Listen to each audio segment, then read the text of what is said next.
بمناسبة تحضير لاستقبال طلبة الجامعة بداية الموسم الدراسي المقبل 2024-2025، أسدى السيد مزيان لونا مديرية الخدمات الجامعية تيزي وزو وسط التعليمات الصارمة لتحضير الجيد لاستقبال طلبة الجدد والأقدمية بتهيئة الإقامة الجامعة للبنات عمران زهراء مدوحة بإشراف المديرة السيدة بحري كنزة بتقديم الأشغال والترميم، وذلك بحضور الطاقم التقني من قسم متابعة الأشغال والمعدات من مهندس معماري وتقني سامي في سكن وعمران لمتابعة الأشغال الترميم في الإقامة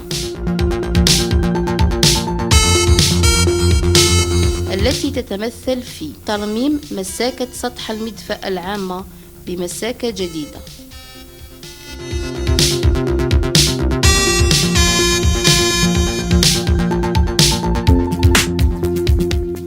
ترميم وإعادة مساكة قديمة بمساكة جديدة لقاعة الرياضة وقاعة تقوية العضلات، إعادة طلاء القاعة تقوية العضلات،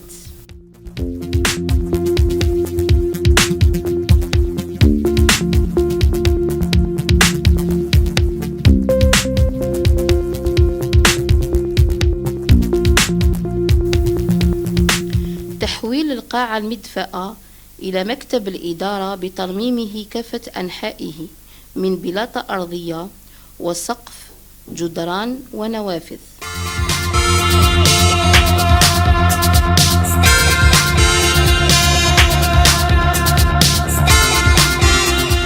ترميم خزان الماء صالح للشرب الذي يحتوي على سعة 100 متر مكعب، إعادة ترميم المجاري الصرف الصحي لخزان الماء، إصلاح المضخات المياه وترميم الجدران الحوض بإسمنت عازل الأكسدة، شطف الخزان من الداخل، تعقيم وتطهير الخزان.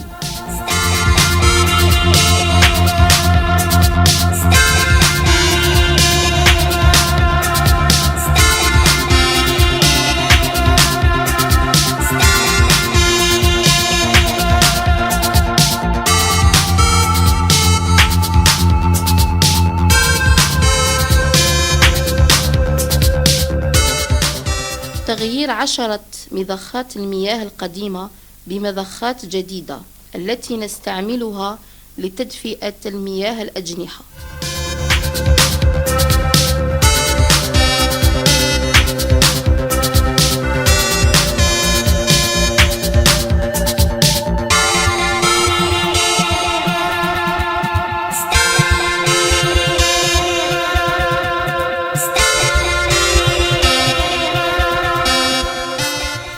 إعادة أشغال الإنارة الداخلية والخارجية ل15 جناح للإقامة، وإعادة كل من الإنارة القديمة إلى الإنارة الجديدة.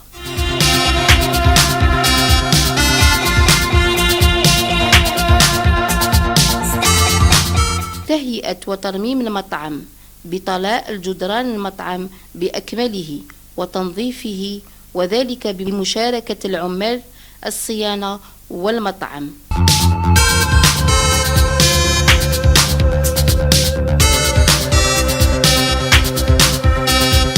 شكر الخاص لكل من ساهم في تهيئة وتجديد الأعمال والأشغال في الإقامة للبنات عمران زهراء مدوحة.